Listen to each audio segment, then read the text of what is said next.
So టన్నుల గురించి చూద్దాం. నమస్తే తెలంగాణలో. సో టన్నెల్ గురించి చూస్తే ముట్టుకుంటే కూలుడే, ఆఖరి 1/2 కిలోమీటర్ అడుగుపెట్టలేని స్థితి. ఎస్ఎల్బిసి టన్నెల్లో ఇక భీతవాయు దృశ్యం అంటూ కనిపిస్తుంది. సో 150 మీటర్ల మేర కూలిపోయిన సొరంగం, కార్మికులు అక్కడే చిక్కున్నారంటూ అంచనా. టచ్ చేస్తే ఇంకెంత కూలుతుందనంటూ ఆందోళన. లోపలికి వెళ్ళిన కొద్దీ పెరుగుతున్న ఊట నీరు, ఇక పేరుకుపోయిన బురద, తోడివేత కూడా కష్టమే. 3 కిలోమీటర్ల వరకే సెల్ ఫోన్ సిగ్నల్. ఇక సొరంగం అంతా చీకటి, విద్యుత్ లేక ఆటంకం. పనిచేయని కన్వీనర్ బెల్టు, డ్రోన్స్, కెమెరాలు. కొలిక్కిరాని రెస్క్యూ ఆపరేషన్పై తర్జన భర్జన. ఎటు చూసిన బురద, మట్టి, రాళ్ళు, శిథిలం, ఇక గుట్టలు, ఊబికి వస్తున్న ఊట నీరు, శిథిలాల మధ్య కూరుకుపోయిన టన్నెల్ బోరు, మిషన్ వెనుక భాగం, ఇక వంగిపోయిన వెంటిలేషన్ ట్యూబ్, చుట్టూ చిమ్మ చీకటి, పైగా కరెంటు సౌకర్యం లేదు. ఇది ఎస్ఎల్బిసి సొరంగంలోని భయానక పరిస్థితి. దాదాపు 150 మీటర్ల మేర టన్నెల్ కూలిందంటూ గుర్తించగా, ఇప్పుడున్న స్థితిలో అక్కడికి మానవ మాతృలెవరూ అడుగు పెట్టలేని దుర్భర స్థితి నెలకొన్నది. నీళ్లను తోడలేరు, మట్టి దిబ్బల్ని ముట్టుకోలేరు, శిథిలాలు తొలగించలేరు. టన్నెల్ను ఎక్కడ తాకితే ఎటువైపు నుంచి ఏ ప్రమాదం వస్తుందో, ఉపరితలం ఇంకెంత కూలుతుందో తెలియని స్థితి. దీంతో సహాయక చర్యల్లో ప్రతిష్టంభన ఏర్పడింది. టన్నెల్ లోకో ట్రాక్తో వెలుగుతున్నది 12 కిలోమీటర్ల వరకే. ఇక అందుబాటులో ఉన్న మొత్తం లోకో ట్రాక్ పొడవు 13.5 కిలోమీటర్లు.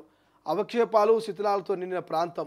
కుడివైపున 5.5 మీటర్ల ఎత్తులో ఉన్న కన్వీనర్ బెల్ట్ పనిచేయడం లేదు. టన్నెల్ బోరు, మిషన్ చివరి భాగం తర్వాత డ్రోను అందుబాటులో లేదు.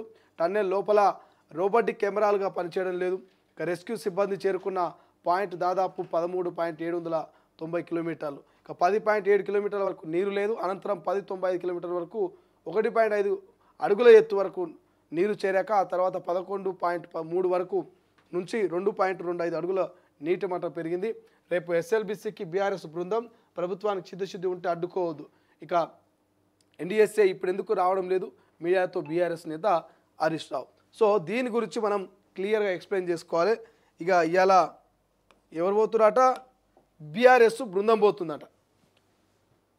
మనం మొదటి నుంచి ఏం చెప్తున్నాం, ఎట్టి పరిస్థితుల్లోనూ ఎస్ఎల్బిసి టన్నెల్లో చిక్కుకున్నటువంటి కార్మికుల మీద రాజకీయాలు చేయొద్దని బీఆర్ఎస్, బీజేపీ, కాంగ్రెస్ అన్ని పార్టీలకు మనం చెప్పుకుంటూ వచ్చినాం. సో ఇప్పుడు కూడా అదే చెప్తున్నాం. ఇప్పుడు కూడా బీఆర్ఎస్కి అదే చెప్తున్నాం. దయచేసి ఎట్టి పరిస్థితుల్లోనూ టన్నెల్లో చిక్కుకున్నటువంటి కార్మికుల మీద రాజకీయాలు చేయొద్దు, శవాల మీద పేలాలు ఎరుకోదని ఇప్పటికీ ఇక 3 పార్టీ 4 పార్టీలు ఎన్ని పార్టీలు ఉంటే అన్ని పార్టీలకు మేము చెప్తా ఉన్నాం. సో ఏమంటుంది, రేపు బీఆర్ఎస్ బృందము టన్నెల్కి పోతుందట. బీఆర్ఎస్ బృందము టన్నెల్కి పోతుందట. టన్నెల్కి పోయి ఏం చేస్తుంది బీఆర్ఎస్ బృందం? రేపు బీఆర్ఎస్ బృందం టన్నెల్కి పోతుంది. ప్రభుత్వానికి చిత్తశుద్ధి ఉంటే అడ్డుకోదంటుంది. ఎందుకు అడ్డుకుంటుంది? అడ్డుకోవాల్సిన అవసరం ఏముంది? ఇవాళ ముఖ్యమంత్రి పోలేదని మీరే అంటారు.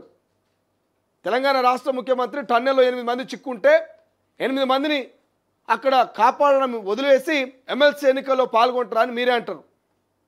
ఇలా అక్కడ మంత్రులు ఉన్నారు, అధికారులు ఉన్నారు, రెస్క్యూ టీమ్స్ ఉన్నాయి. వీళ్ళందరూ ఏం చేయలేరు. ముఖ్యమంత్రి పోయి ఏం చేస్తాడా? ముఖ్యమంత్రి ఏమైనా టన్నెల్ లోపలికి పోయి ఆ 8 మందిని మరి ఆయన బయటకు తీసుకొస్తాడా? సూపర్ మ్యానా ఏమైనా ముఖ్యమంత్రి, లేకపోతే ఇంకేమైనా? సో వీళ్ళు బీఆర్ఎస్ బృందం పోతుందట. బీఆర్ఎస్ బృందం పోయి మరి హరీష్ రావు పోతాడో సూపర్ మ్యాన్ లెక్క టన్నెల్కు, లేకపోతే కేటీఆర్ లోపలికి పోయి తీసుకొస్తాడో తెలియదు. ఈ బీఆర్ఎస్ బృందాన్ని అడ్డుకోదట. మీరు పోయాడ అల్లర్లు క్రియేట్ చేయకుండా, మీరు పోయాడ డిస్టర్బెన్స్ క్రియేట్ చేయకుండా ఉంటే మిమ్మల్ని ఎవడు అడ్డుకుంటాడు? అంతేగాని మీరు పోయాడ నినాదాలు చేసుడో, ప్రభుత్వం మీద మత్తెత్తి పోసుడో, ప్రభుత్వం మీద బూడిద పోసుడో, ప్రభుత్వం మీద బటగాల్సి మీద వేస్తే అక్కడ అధికారులు లేకపోతే పోలీసులు అడ్డుకునే ప్రయత్నం చేస్తారు. ఎందుకు అడ్డుకుంటారు? ఇక్కడ మనం చూస్తున్నాం. మీరే క్లియర్గా నమస్తే తెలంగాణ రాశారు. సో క్లియర్గా టన్నెల్ పొడవు దాదాపు 13.85 కిలోమీటర్లు ఉన్నదట. సో టన్నెల్ లోపల పని నడుస్తూ ఉంటే ఇక్కడ 10 కిలోమీటర్ల వరకు, దాదాపు 10 కిలోమీటర్ల వరకు ఇక్కడ చూసుకుంటే వీట్యూబ్ పోగలిగింది. వీట్యూబ్లో ఇక్కడి వరకు ఆగిపోయింది. ఇక్కడ చూసుకోవచ్చు. ఇక్కడ మొత్తం వాటర్ లీకేజ్ అవుతున్నది. పైనంతా కూడా చెట్లు గుట్టలు ఈ పైనంతా. ఇక్కడ నుంచి వాటర్ లీకేజ్ అవుతున్నది. సో ఎవరైతే రెస్క్యూ టీమ్స్ ఉన్నాయో రెస్క్యూ టీమ్స్ ఇక్కడ దాకపోతున్నాయి. సో రెస్క్యూ టీమ్స్ ఇక్కడ దాకపోయి ఇక్కడ ఆగుతున్నాయి. సో రెస్క్యూ టీమ్స్ ఇక్కడ ఆగి ఇక్కడ ప్రయత్నాలు చేస్తున్నాయి తప్ప సో రెస్క్యూ టీమ్స్ ఇక్కడ నుంచి లోపలికి వెళ్ళలేకపోతున్నాయి. ఎందుకు వెళ్ళలేకపోతున్నాయి అంటే, ఓవైపు నీళ్ళు, ఇంకోవైపు ఇదంతా మట్టి. సో ఈ మట్టి నీళ్ళు వస్తూ ఉంటే వాళ్ళు ఎట్లా లోపలికి పోతారు? ప్రమాదం జరిగినటువంటి ప్రదేశం ఇది. ఇక్కడ 8 మంది కార్మికులు ఇక్కడ చిక్కున్నారు. సో ఇక్కడికి దాకా రావాలని దాదాపు 4 రోజుల నుంచి 90 గంటల పాటు రెస్క్యూ టీం తిప్పల పడుతూనే ఉన్నది. సో 90 గంటల పాటు మరి రెస్క్యూ టీంకి సాధ్యం కానటువంటి ఈ యొక్క పని రేపు బీఆర్ఎస్ బృందం పోతుందంటే ఇలా బీఆర్ఎస్ బృందం పోయి 90 గంటల్లో రెస్క్యూ టీం పని చేస్తుందా? ఏం చేస్తుంది రెస్క్యూ టీం పోయి? ఉత్తమ్ కుమార్ రెడ్డి ఉత్తనే కూర్చున్నాడా? కోమటిరెడ్డి వెంకటరెడ్డి ఉత్తనే కూర్చున్నాడా? ఇక పోయినటువంటి మంత్రులు ఎవరున్నారో జూపాలి కావచ్చు, ఇక మరి ఇంకెవరున్నారో ఈ మంత్రులంతా కూడా ఉత్తనే కూర్చున్నాడా? ఏం చేస్తారు? ఏమైనా పొడిచేదా, అడిచేదా, లేకపోతే ఏమైనా తీసేదా? సో రెస్క్యూ టీమ్సే ఎంతో టెక్నాలజీ ఉపయోగించి ఎంతో శిక్షణ తీసుకున్నటువంటి రెస్క్యూ టీమ్సే వెనక్కి తగ్గుతున్నాయి. ఏం చేయలేము నాయన, అంత నీళ్ళు వస్తుంటే అంత బుడిద వస్తుంటే మా తోటి కాదు, మేము కాపాడలేకపోతున్నాం, మా 8 మంది ఇంకా బ్రతికే ఉన్నారా అనే అనుమానం మాకు కలుగుతుంది. కనీసం ఇక్కడ ఈ ప్రమాదం జరిగినటువంటి స్థలంలో వెలుతురు లేదు, కనీసం గాలి లేదు, వాళ్ళకు మంచినీళ్ళు లేవు, ఇన్ని తిండి లేవు. 4 రోజుల సంది వాళ్ళు సచ్చిన శవం లెక్క లోపల పడినటువంటి పరిస్థితి. వాళ్ళు చచ్చిపోయారా బతికిరా కూడా ఒక క్లారిటీ లేదు. సో వాళ్ళ డెడ్ బాడీలను మనం చూడలేం కాబట్టి కన్ఫర్మేషన్ ఇవ్వలేము వారు చచ్చిపోయారని. కానీ వాళ్ళు బతికే రావాలి, బతికే ఉన్నారు అనేటువంటి ఆశతో ఆ భగవంతుని అందరూ ప్రార్థిస్తున్నారు. కానీ ఇలా బీఆర్ఎస్ దమ్ముంటే చిత్తశుద్ధి ఉంటే మమ్మల్ని అడ్డుకోవద్దంటూ ఈ రాజకీయం చేసేటువంటి ప్రయత్నం చేస్తూ ఉన్నాయి. అరే శివాల మీద పేలాలు ఏరుకునేటట్టుగా ఈ రాజకీయ నాయకులు ఎందుకు రాజకీయం చేస్తూ ఉన్నారు? ఎందుకు దీన్ని రాజకీయం చేయాల్సినటువంటి అవసరం ఏమున్నది? ఎస్ఎల్బీసీ టన్నెల్ అనేది ఇలా కాంగ్రెస్ఓ బీఆర్ఎస్ఓ బీజేపీ క్రియేట్ చేసినటువంటి ప్రమాదం కాదు, యాదృచ్ఛితంగా జరిగినటువంటి ప్రమాదము, అనుకోకుండా జరిగినటువంటి ప్రమాదము.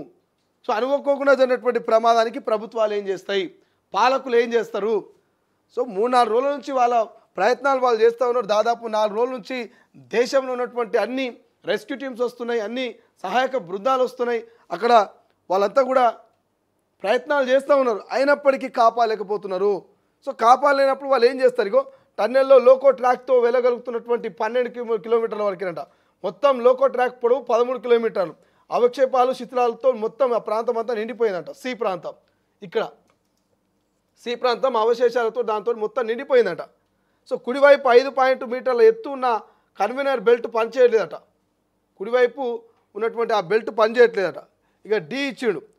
రెస్క్యూ సిబ్బంది చేరుకున్న పాయింట్ దాదాపు 13.79 కిలోమీటర్లట. రెస్క్యూ టీమ్ చేరుకున్న ప్రాంతం ఇక్కడ. సో అవుతున్నారు వీళ్ళంతా కూడా. 10.7 వరకు నీరు లేదు, అనంతరం నీరు చేరి ఆ తర్వాత లోపలికి వెళ్ళాలనేటువంటి పరిస్థితి క్లియర్గా కనిపిస్తున్నది. ఇక్కడ చూడండి, ఇగో ఎంత రిస్క్ టీం ఎంత రిస్క్ చేస్తుంది. అయినప్పటికీ ఇంకా రాజకీయమే. బీఆర్ఎస్ పోయినా, కేసీఆర్ పోయినా, కేటీఆర్ పోయినా, రేవంత్ రెడ్డి పోయినా ఆడ చేసేది ఏం లేదు. బయట కుర్చీ వేసుకొని చూసుకుంటూ కూర్చుంటే తప్ప మీరు అక్కడ పొడిచేది లేదు, ఇక దాన్ని చేసేది లేదు, తీసేది లేదు. రెస్క్యూ టీంలో ఏం చేయలేక అర్థం కాక తలకు చేతులు పట్టుకుంటున్నాయి. సో మీరు పోయి ఆడ సగం డిస్టర్బెన్స్ క్రియేట్ చేసి ఇంకేమైనా సృష్టించి చెప్పలేదు తప్ప ఇక మీరు పోయి చేసేది ఏం లేదు, మీరు పోయి కాపాడేది కూడా ఏం లేదు.